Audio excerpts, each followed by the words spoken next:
दोस्तों, आप सबका हमारे चैनल पर स्वागत है। आज हम पढ़ने वाले हैं कुछ प्रमुख आंदोलनों के बारे में। सबसे पहला हमारा आंदोलन है चिपको आंदोलन, जो 1970 में हुआ था। चिपको आंदोलन एक पर्यावरण रक्षा का आंदोलन है। ये भारत के उत्तराखंड राज्य है, तब उत्तर प्रदेश का भाग था। उत्तराखंड में किसानों ने वृक्षों की कटाई का विरोध करने के लिए किया था। वे राज्य के वन विभाग के ठेकेदारों द्वारा वन की कटाई का विरोध कर रहे थे और उन पर अपना परंपरागत अधिकार जता रहे थे। पेड़ों को काटने से बचाने के लिए ग्रामीणों की जो महिलाएं थी, उन्होंने इस आंदोलन को चलाया था। इसमें महिलाएं पेड़ों से चिपक गई थी, इसी वजह से इसका नाम चिपको आंदोलन पड़ा। यह आंदोलन तत्कालीन उत्तर प्रदेश के चमोली जिले में सन 1970 में प्रारंभ हुआ। एक दशक के अंदर यह पूरे उत्तराखंड क्षेत्र में फैल गया था। चिपको आंदोलन की एक मुख्य बात यह थी कि इसमें स्त्रियों ने भारी संख्या में भाग लिया था। इस आंदोलन की शुरुआत 1970 में भारत के प्रसिद्ध पर्यावरणविद सुंदरलाल बहुगुणा, कॉमरेड गोविंद सिंह रावत, चंडी प्रसाद भट्ट और श्रीमती गौरा देवी के नेतृत्व में हुई थी। ये जो आंदोलन का नेतृत्व किया था, उसमें सुंदरलाल बहुगुणा, कॉमरेड गोविंद सिंह रावत, चंडी प्रसाद भट्ट और श्रीमती गौरा देवी शामिल थी। भारत छोड़ो आंदोलन के बारे में पढ़ेंगे आगे, जो कि 1942 में हुआ था। 1942 में गांधी जी के नेतृत्व में शुरू हुआ था। यह आंदोलन बहुत ही सोची समझी रणनीति का हिस्सा था। इसमें पूरे देश शामिल हुआ। 9 अगस्त 1942 को महात्मा गांधी के आह्वान पर समूचे देश में एक साथ शुरू हुए भारतीय स्वतंत्रता आंदोलन में निर्णायक भूमिका निभाने वाले भारत छोड़ो आंदोलन ने अंग्रेजी हुकूमत की नींव हिलाने का काम किया था। दोस्तों, जलियांवाला बाग पढ़ेंगे। जलियांवाला बाग कांड जो कि अमृतसर में हुआ था, पंजाब के अंदर। जलियांवाला बाग अमृतसर के स्वर्ण मंदिर के पास एक छोटा सा बगीचा है, जहां 13 अप्रैल 1919 को brigadier general Reginald Edward Dyer के नेतृत्व में अंग्रेजी फौज ने गोलियां चला के निहत्थे शांत बूढ़ों, महिलाओं और बच्चों सहित सैकड़ों लोगों को मार डाला था और हजारों लोगों को घायल कर दिया था। चौरी चौरा कांड। दोस्तों, महात्मा गांधी ने 1920 में असहयोग आंदोलन चलाया था। उस आंदोलन के दौरान ये घटना हुई थी, चौरा चौरी कांड, जो कि गोरखपुर में हुई थी। चौरा चौरी उत्तर प्रदेश में गोरखपुर के पास एक कस्बा है, जहां 5 फरवरी 1922 को भारतीयों ने ब्रिटिश सरकार की एक मुस्लिम चौकी को आग लगा दी थी। एक पुलिस चौकी को आग लगा दी थी। क्या हुआ था? 5 फरवरी 1922 को कुछ भारतीयों ने पुलिस चौकी में आग लगा दी थी। ये गोरखपुर के पास पड़ता चौरी चौरा गांव का नाम है, जिससे उसमें छुपे हुए 22 पुलिस कर्मचारी जिंदा जलकर मर गए थे। इस घटना को चौरी चौरा कांड के नाम से जाना जाता है। इसके परिणाम स्वरूप गांधी जी ने कहा था कि हिंसा होने के कारण असहयोग आंदोलन उपयुक्त नहीं रह गया है और इसे वापस ले लिया था। इसी घटना के दौरान महात्मा गांधी ने असहयोग आंदोलन को वापस ले लिया था। चौरी चौरा कांड के अभियुक्तों का मुकदमा पंडित मदन मोहन मालवीय ने लड़ा और उन्हें बचा ले जाना उनकी एक बड़ी सफलता थी। यानी मदन मोहन मालवीय ने सभी जितने भी उसके अंदर व्यक्ति शामिल थे, उन सबको बचा लिया था। दोस्तों, अगला आंदोलन हमारा है असहयोग आंदोलन। सितंबर 1920 से फरवरी 1922 के बीच महात्मा गांधी तथा भारतीय राष्ट्रीय कांग्रेस के नेतृत्व में असहयोग आंदोलन चलाया गया, जिसने भारतीय स्वतंत्रता आंदोलन को एक नई जागृति प्रदान की। असहयोग आंदोलन दोस्तों सितंबर 1920 में इसकी शुरुआत हुई थी, जबकि फरवरी चौरी चौरा कांड के बाद इसकी समाप्ति हो गई थी। और 1922 में ही गांधी जी को जेल में डाल दिया गया था चौरी चौरा कांड के बाद में। जलियांवाला बाग, नरसंहार सहित अनेक घटनाओं के बाद गांधी जी ने अनुभव किया कि ब्रिटिश हाथों में एक उचित न्याय मिलने की कोई संभावना नहीं है, इसलिए उन्होंने ब्रिटिश सरकार से राष्ट्र के सहयोग को वापस लेने की योजना बनाई और इस प्रकार असहयोग आंदोलन की शुरुआत की गई और देश में प्रशासनिक व्यवस्था पर प्रभाव हुआ।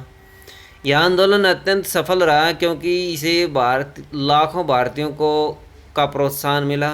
इस आंदोलन से ब्रिटिश प्राधिकारी हिल गए।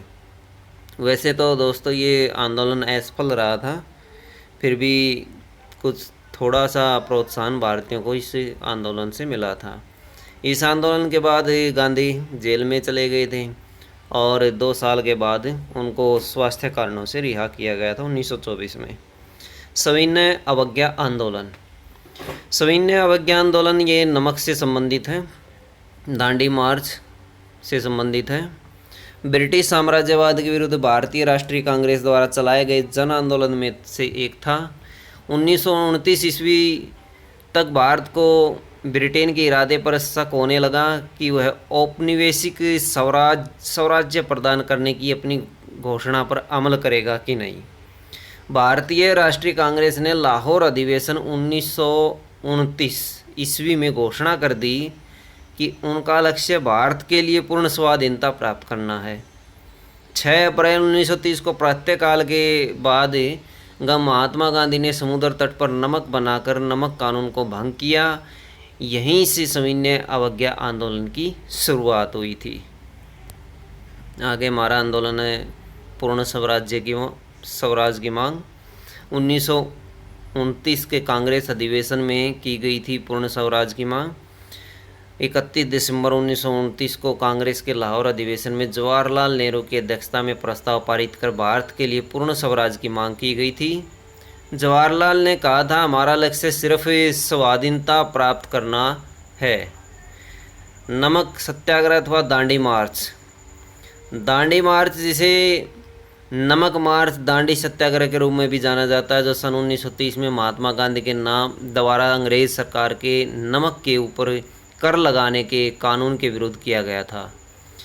सविनय कानून भंग कार्यक्रम किया गया था। ये ऐतिहासिक सत्याग्रह कार्यक्रम गांधी जी समेत 78 लोगों के द्वारा अहमदाबाद साबरमती आश्रम से समुद्र तटीय गांव दांडी तक पैदल यात्रा करके 6 अप्रैल 1930 को नमक हाथ में लेकर नमक विरोधी कानून को भंग किया था। दोस्तों इस आंदोलन में 78 लोगों ने हिस्सा लिया था और गांधी जी ने पैदल चल कर के साबरमती आश्रम से दांडी गांव तक पैदल यात्रा की थी और फिर वहाँ पर नमक बनाया था। नमक बना करके समुद्र तट पर इस कानून को तोड़ा था। भारत में अंग्रेज़ों के शासनकाल के समय नमक उत्पादन और विक्रय के ऊपर बड़ी मात्रा में कर लगा दिया था। ज़्यादा से ज़्यादा कर लगाते थे नमक के ऊपर और बहुत ज़्यादा कर लेने की वजह से ऐसा गांधी जी ने किया था। और नमक के जीवन के लिए ज़रूरी चीज़ होने के कारण भारतवासियों को इस कानून से मुक्त करने और अपना अधिकार दिलवाने हेतु ये सविनय अवज्ञा का कार्यक्रम आयोजित किया गया था। कानून भंग करने के बाद सत्याग्रहियों ने अंग्रेज़ों की लाठियां खाई थी, परंतु पीछे नहीं मुड़े थे। 1930 को गांधी जी ने इस आंदोलन को चालू किया। इस आंदोलन में लोगों ने गांधी जी के साथ पैदल यात्रा की और जो नमक पर कर लगाया था उसका विरोध किया। इस आंदोलन में कई नेताओं को गिरफ्तार कर लिया गया। यह आंदोलन पूरे 1 साल तक चला और 1931 को गांधी इरविन समझौते के साथ ये समाप्त हुआ। इसी आंदोलन से सविनय अवज्ञा आंदोलन की शुरुआत हुई। इस आंदोलन में संपूर्ण देश में अंग्रेज़ों के खिलाफ व्यापक जन संघर्ष को जन्म दिया। यानी हम कह सकते हैं सविनय अवज्ञा आंदोलन की शुरुआत इसके बाद ही तुरंत बाद ही शुरुआत हो गई थी। होम रूल आंदोलन। होम रूल का मतलब है घर में शासन करना। और ये आयरलैंड का एक शब्द है। होम रूल शब्द आयरलैंड के एक ऐसे ही आंदोलन से लिया गया था जिसका सर्वप्रथम प्रयोग श्यामजी कृष्ण वर्मा ने 1905 में लंदन में किया था, लेकिन इसका सार्थक प्रयोग करने का श्रेय बाल गंगाधर तिलक और एनी बेसेंट को है। भारत में 2 होम रूल लीगों की स्थापना की गई, जिनमें से एक की स्थापना बाल गंगाधर तिलक ने अप्रैल 1916 में पूना में की थी और दूसरी की स्थापना एनी बेसेंट ने सितंबर 1916 में मद्रास में की थी। दोस्तों, एनी बेसेंट को इसका सबसे ज़्यादा श्रेय जाता है होम रूल लीग को। खिलाफत आंदोलन 1919 में शुरू हुआ था और ये आंदोलन तुर्की के खलीफा से जुड़ा हुआ था।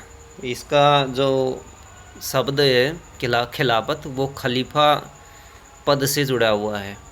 तुर्की में खलीफा पद को समाप्त कर दिया गया था, वहाँ पर आंदोलन छिड़ गया था और उसका समर्थन गांधी जी ने भी किया था। इस वजह से ये खिलाफत आंदोलन हमारे देश में आया था। खिलाफत आंदोलन मार्च 1919 से जनवरी 1921 मार्च 1919 में बम्बई में एक खिलाफत समिति का गठन किया गया था। जो खिलाफत आंदोलन है वो मार्च 1919 से जनवरी 1921 तक चला और मार्च 1919 में बम्बई में एक खिलाफत समिति का गठन किया गया था, जिसमें मोहम्मद अली जिन्ना और शौकत अली बंधुओं के साथ साथ अनेक मुस्लिम नेताओं ने इस मुद्दे पर संयुक्त जन कार्यवाही की संभावना तलाशने के लिए महात्मा गांधी के साथ चर्चा शुरू कर दी। सितंबर 1920 में कांग्रेस के कोलकाता अधिवेशन में महात्मा गांधी ने भी दूसरे नेताओं को इस बात पर मना लिया कि खिलाफत आंदोलन के समर्थन और स्वराज के लिए असहयोग आंदोलन शुरू किया जाना चाहिए। यह आंदोलन जनवरी 1921 को समाप्त हुआ था। आगे हमारा आंदोलन है बंग भंग आंदोलन। 1905 में बंगाल विभाजन से संबंधित आंदोलन था। बंगाल विभाजन के निर्णय की घोषणा 19 जुलाई 1905 को भारत के तत्कालीन वायसराय लॉर्ड कर्जन के द्वारा की गई थी। एक मुस्लिम बहुल प्रांत का सृजन करने के उद्देश्य से ही भारत के बंगाल को 2 भागों में बांट दिए जाने का निर्णय लिया गया था। बंगाल विभाजन 16 अक्टूबर 1905 से प्रभावी हुआ। इतिहास में से बंग भंग के नाम से जाना जाता है। अंग्रेज़ों की फूट डालो शासन करो वाली नीति का एक अंग था। इसके विरोध में 1908 ईस्वी में संपूर्ण देश में बंग भंग आंदोलन शुरू हो गया। इस विभाजन के कारण उत्पन्न उच्च स्तरीय राजनीतिक अशांति के कारण 1911 में दोनों तरफ की भारतीय जनता के दबाव की वजह से बंगाल के पूर्वी एवं पश्चिमी हिस्से पुनः एक हो गए। हम कह सकते हैं कि 1911 ईस्वी में इस बंग भंग आंदोलन या बंगाल विभाजन को रद्द कर दिया गया था। इसको बंगाल के विभाजन को 1911 में पूर्णतः रद्द किया गया। नील विद्रोह काफ़ी मशहूर विद्रोह है, काफ़ी बार एग्ज़ाम में पूछा जाता है। इससे संबंधित एक पुस्तक है नील दर्पण, उसमें इसका जिक्र किया गया है। और नील दर्पण पुस्तक के लेखक और कब लिखी गई ये पूछा जाता है कई बार। 19वीं शताब्दी के लगभग मध्य से लेकर भारत की स्वतंत्रता प्राप्ति तक अंग्रेजी शासन के विरुद्ध अनेक किसान आंदोलन हुए। उनमें से नील आंदोलन एक था। जैसे नील आंदोलन, पाबना आंदोलन, दक्कन विद्रोह, किसान सभा आंदोलन, एकांदोलन, मोपला विद्रोह, बारदोली सत्याग्रह, तेबाग आंदोलन, तेलंगाना आंदोलन, ये कुछ मुख्य आंदोलन थे जो इसी समय में हुए थे, 19वीं शताब्दी के मध्य में हुए थे। इनमें 1859 से 60 में बंगाल में हुआ नील विद्रोह किसानों का अंग्रेजी शासन के विरुद्ध पहला संगठित व सर्वाधिक जुझारू विद्रोह था। काफ़ी जुझारू विद्रोह रहा था ये। दरअसल यूरोपीय बाज़ारों में नील की बढ़ती मांग की पूर्ति के लिए बंगाल के किसानों ने से नील उत्पादक जबरन यह अलाभकारी खेती करवा रहे थे। यहाँ किसानों से, बंगाल के किसानों से नील की खेती करवाई जाती थी। नील की खेती ज़बरदस्त तरीके से करवाई जाती थी और ज़बरदस्ती करवाई जाती थी। वे किसानों की निरक्षरता का लाभ उठाकर उनसे थोड़े से पैसों में करार कर चावल की खेती लायक ज़मीन पर नील की खेती करवाते थे। जहाँ चावल की खेती होती थी वहीं पर नील की खेती करवाते थे। नील की खेती में कम फ़ायदा होता था, जबकि चावल की खेती में किसानों को ज़्यादा फ़ायदा होता था।